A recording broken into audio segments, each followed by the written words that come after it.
हाय मायास kitchen ब्लॉगमध्ये तुमचं स्वागत आहे। आज मी तुमच्याबरोबर यखनी पुलाव शेअर करते, मटन यखनी पुलाव। तर त्यासाठी मी अर्धा किलो मटन घेतले, बडीशोप घेतले आणि बडीशोप 1.5 चम्मच घेतली आहे, कारण की याचा मेन फ्लेवर बडीशोपनेच येतो। काळ्या मिऱ्या घेतल्यात अर्धा चम्मच, लवंग घेतल्यात 10-12, दालचिनीचे तुकडे घेतले 2, 1 चक्री फूल घेतले, 4 हिरव्या वेलची घेतले, 2 मोठ्या वेलच्या घेतल्यात, 2 तमालपत्र, 1 चम्मच धने घेतलेत आणि अद्रक आणि लसूण हे घेतले। आता हे सगळं आपल्याला याच्यामध्ये टाकायचे, फक्त जिरे सोडून, शहाजिरे आत्ताच नाही टाकायचे, आपल्याला नंतर टाकायचे।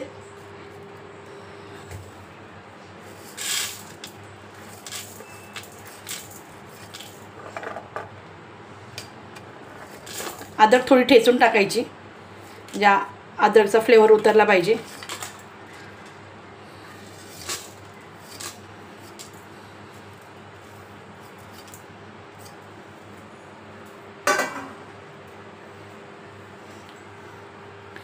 हे 4 हिरव्या मिरच्या टाकायच्या, तुम्हाला हवा असेल तर टाका, नाही टाकलं तरी चालतील। 1 कांदा चिरून घेतलाय, तो कांदा टाकायचा आपल्याला आणि असा उभा पातळ चिरायचा आहे।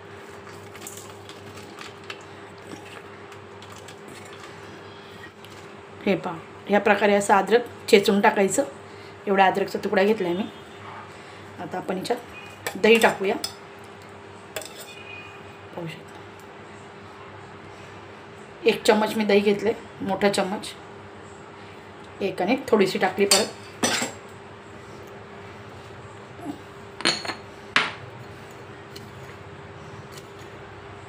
चवीपुरतं मीठ,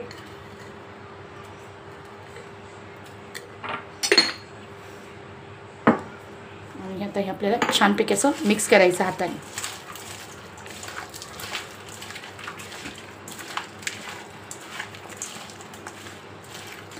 तुम्ही अख्खा लसूण पण टाकू शकता, लसणाची गाठ असते ना अख्खी, ती पण टाकू शकता, पण मी सोलून टाकले। हे बघा कसं व्यवस्थित लागले।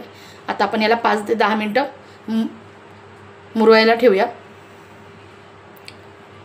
मॅरिनेट करून ठेवूया जरा, म्हणजे चांगला त्याला फ्लेवर येईल सगळ्या मसाल्याचा। आता मी झाकून ठेवते याला। हे पहा, मी आता कुकरमध्ये तेल टाकले। तेल गरम झालं की शहाजिरे टाकायचे आणि शहाजिरे चांगले तडतडले की आपल्याला कांदा टाकायचा आहे, आणि कांदा जास्ती नाही टाकायचा, म्हणजे 1 कांद्यातला आपण अर्धाच कांदा टाकायचा, थोडंसंच टाकायचं आहे। आणि कांदा आपल्याला जास्ती लालसर पण करायचा नाही, म्हणजे खूप असं लाल वगैरे परतून नाही घ्यायचा, फक्त कांद्याचा थोडासा कलर आपल्याला चेंज करून घ्यायचा आहे। कलर चेंज झाला की मग मटण टाकायचं आपल्याला।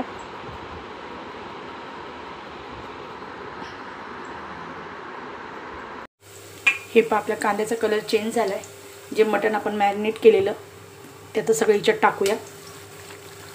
कांद्याचा कलर चेंज झाला आणि मी मटण टाकलं मॅरिनेट केलेलं। आणि तुम्ही जेवढ्या वेळ होईल ना मटण, तुम्हाला म्हणजे तुमच्याकडे वेळ असेल ना, तर तुम्ही जास्ती वेळ मुरत ठेवा मटण, एकदम फ्लेवर आणखी छान येतो मटणाचा। आणि मटण टाकल्याच्यानंतर सगळं मिक्स करून घ्यायचं, आणि मिक्स केले।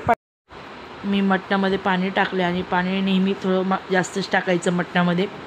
त्या पाण्यामध्येच आपल्याला पुलाव बनवायचा असतो, यखनी पुलाव त्या पाण्याचाच बनवायचा असतो, कारण मेन फ्लेवर त्या पाण्यामध्येच असतो, सगळ्या मसाल्यांचा उतरतो, आणि तेच पाणी वापरून आपल्याला पुलाव बनवायचा असतो। आता कुकरला झाकण लावून घेणार आहे आणि 3 शिट्ट्या करून घेणार आहे। आणि मटण ह्या प्रकारे शिजवायची की जास्ती गाळ पण नाही झालं पाहिजे मटण, आणि जास्ती असं निब्बर पण नाही राहिलं पाहिजे, मीडियम मटण शिजवायचं, कारण पूर्ण फ्लेवर, तो ज्युसी फ्लेवर त्या मटणामध्ये आणखी उतरेल, आणि खायला तेवढाच छान लागतो पुलाव, टेस्टी लागतो। कुकरच्या 3 शिट्ट्या झाल्या आहेत आणि गॅस मी बंद केला आहे। आता कुकर आपल्याला पूर्णपणे थंड होऊन द्यायचा आहे, मगच कुकरचं झाकण खोलायचं आहे, अगोदर खोलायचं नाही। अद्रक लसूण आणि हिरवी मिरचीची पेस्ट केली, कारण आमच्याकडे तिखट खातात म्हणून मी हिरवी मिरची टाकलेली आहे जास्त। तुम्हाला नको असेल हिरवी मिरची तर तुम्ही फक्त अद्रक आणि लसूणचीच पेस्ट वापरा, हिरवी मिरची टाकायची गरज नाही। इथे मी वाडा कोलम तांदूळ घेतलेले आहेत, कारण माझ्या मिस्टरांना वाडा कोलम तांदळातलाच पुलाव आवडतो। तुमच्याकडे बासमती असेल तर तुम्ही बासमती वापरू शकता। हे पहा कुकरचं आपलं थंड झालेलं आहे. आता कुकरचं झाकण खोलते मी आणि पाहू शकता तुम्ही यखनीचा कलर किती सुंदर आलेला आहे. आणि प्रत्येकची पद्धत वेगवेगळी असते यखनी पुलाव बनवण्याची. मी माझ्या पद्धतीने तुमच्याबरोबर शेअर केलं आहे. अशा प्रकारे मटण शिजवायचं, त्याने आपल्याला नंतर पुलावमध्ये पण मटण शिजणार आहे. आता आपण हे पीस काढून घेऊया आणि पाणी गाळून घेऊया चाळणीने. यखनी आपण काढून घेऊया साईडला, जे पाणी आहे ते पाणी साईडला काढून घेऊया आणि पीस वेगळ्या साईडला काढून घेऊया. आता पहिल्यांदा मी सगळंच चाळणीमध्ये ओतले. आता हे पीस पण आता मी वेगळे करणार आहे यातले. आणि मेन ह्या पाण्यामध्येच आपली मेन सगळी चव पाण्यामध्येच आहे, कारण की सगळा फ्लेवर पाण्यामध्येच उतरलेला आहे यखनी बनवायचा. आणि ह्या फ्लेवरनी ह्या पाण्यानेच यखनी आपली खूप छान बनते. ह्या पाण्यालाच यखनी म्हणून बोलतात, यखनी पुलाव. यातले मी मटणचे पीस वेगळे करून घेतलेत. आता हा चौथा राहिला, हा टाकून द्यायचा. गॅसवर मी टोप ठेवला आहे. टोपामध्ये मी तूप टाकले, 2.5 ते 3 चम्मच तूप जिरं आहे. आणि तूप आपलं गरम झाल्याच्यानंतर तेजपत्ता टाकायचा आहे.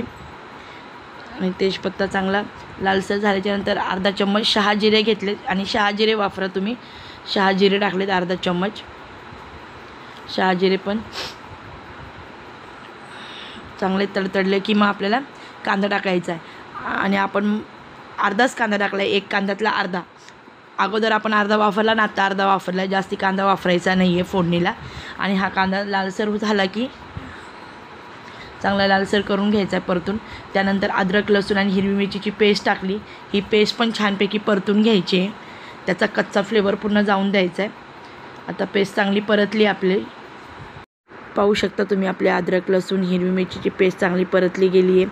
आता त्यात मटणाचे पीस टाकायचे. हे पीस पण छानपैकी परतून घ्यायचे.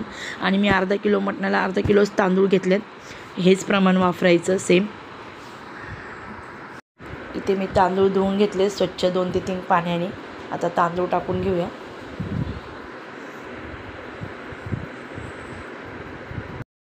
तांदूळ टाकल्याच्यानंतर आपल्याला व्यवस्थित मिक्स करून घ्यायचं आहे आणि हलक्या हाताने मिक्स करायचं आहे. तांदळाचा तुकडा नाही पडला पाहिजे, तांदूळ असा अख्खा राहिला पाहिजे, म्हणून हलक्या हाताने मिक्स करून घ्यायचं आहे. आता याच्यामध्ये आपण यखनी टाकूया. पहा, यखनी टाकल्याच्यानंतर परत मिक्स करून घेऊया छानपैकी एकजीव. सगळे तांदूळ मटण वगैरे सगळं असं एकजीव होईल त्यामध्ये. आणि हवं असेल तर तुम्ही आणखी वरतून थोडंसं पाणी टाकू शकता, जास्ती नाही टाकायचं. याला आता चांगलीपैकी उकळी काढून घ्यायची आहे. छान उकळी आली का गॅस कमी करायचा आहे, झाकण ठेवायचं आहे. मस्त 10 ते 15 मिनटं भात मस्त नरम होईपर्यंत शिजवायचं आहे. पाहू शकता कलर किती सुंदर आला आहे. याच्यामध्ये तुम्ही मीठ आता चेक करू शकता कमी जास्त. हे पहा मस्त उकळी आली. आता मी गॅस कमी करणार आहे आणि यावर झाकण ठेवणार आहे. मी झाकण काढून घेतलं आहे आणि कोथिंबीर बारीक चिरून याच्यावरती कोथिंबीर टाकलेली आहे. कोथिंबीर टाकल्याच्यानंतर मी थोडासा तळलेला कांदा पण टाकलेला आहे. छान लागतो खायला पण आणि बघायला पण सुंदर दिसतो कांदा त्याच्यावरती. हे पहा आता झाकण काढून मी कलर मिक्स केलेला आहे. रेड कलर आहे माझ्याकडे, तो टाकला आहे. तुमच्याकडे कोणता पण असेल तुम्ही कोणता पण टाकू शकता, तुमच्या आवडीवर आहे. आणि असं टाकून द्यायचा. तुम्हाला नको असेल कलर तर नाही टाकला तरी चालेल. आपण आता चेक करूया आपली यखनी झाली की नाही. आणि राईस पण चेक करून घेऊया की शिजलाय की नाही. पाहू शकता बघा, राईस एकदम मऊ शिजला आणि खूप छान शिजला आहे, एकदम व्यवस्थित शिजला आहे. आणि मोकळा भात झालेला आहे, की असं नाही की वाडा कोलम वापरला म्हणून घिसघिसीत झाला आहे, असं नाही आहे. एकदम व्यवस्थित राईस झालेला आहे. आता गॅस बंद केला आहे मी आणि असंच झाकण ठेवून 5-10. आता मी सर्वांना जेवण वाढते, मुलांना मिस्टरांना, आणि मी पण बसते जेवायला, तुम्ही पण या. हे पहा मी यखनी वाढली आहे ताटामध्ये आणि पाहू शकता राईस कसा मोकळा झालेला आहे. अजिबात चिकट वगैरे झालेला नाही आहे वाडा कोलम वापरला तरी पण. खूप सुंदर झालं आहे राईस, एकदम मोकळा झालेला आहे आणि एकदम मऊ शिजलेला आहे. खायलाही तेवढं चवदार झालेलं आहे यखनी. नक्की हा यखनी पुलाव ट्राय करा तुम्ही, मी सांगते म्हणून ट्राय करा ही यखनी पुलाव. याच्यावर छानपैकी रायता बनवलेला आहे. मी जेवण करते आणि मग भेटते तुम्हाला थोड्या वेळात. तुम्ही पण या जेवण करायला. यखनी पुलावची तुम्हाला मी जादू दाखवते. मी पूर्ण टोप भरून बनवलेला, तुम्ही पण बघितला होता. पाहू शकता राहिला आहे किती, अजिबात राहिला नाही, पूर्ण संपवला आहे, पूर्ण टोप संपवला आहे, कारण माझ्या घरात सर्वांना आवडतो. कसा वाटला नक्की सांगा. चॅनलला सबस्क्राईब करा, लाईक करा आणि शेअर करा.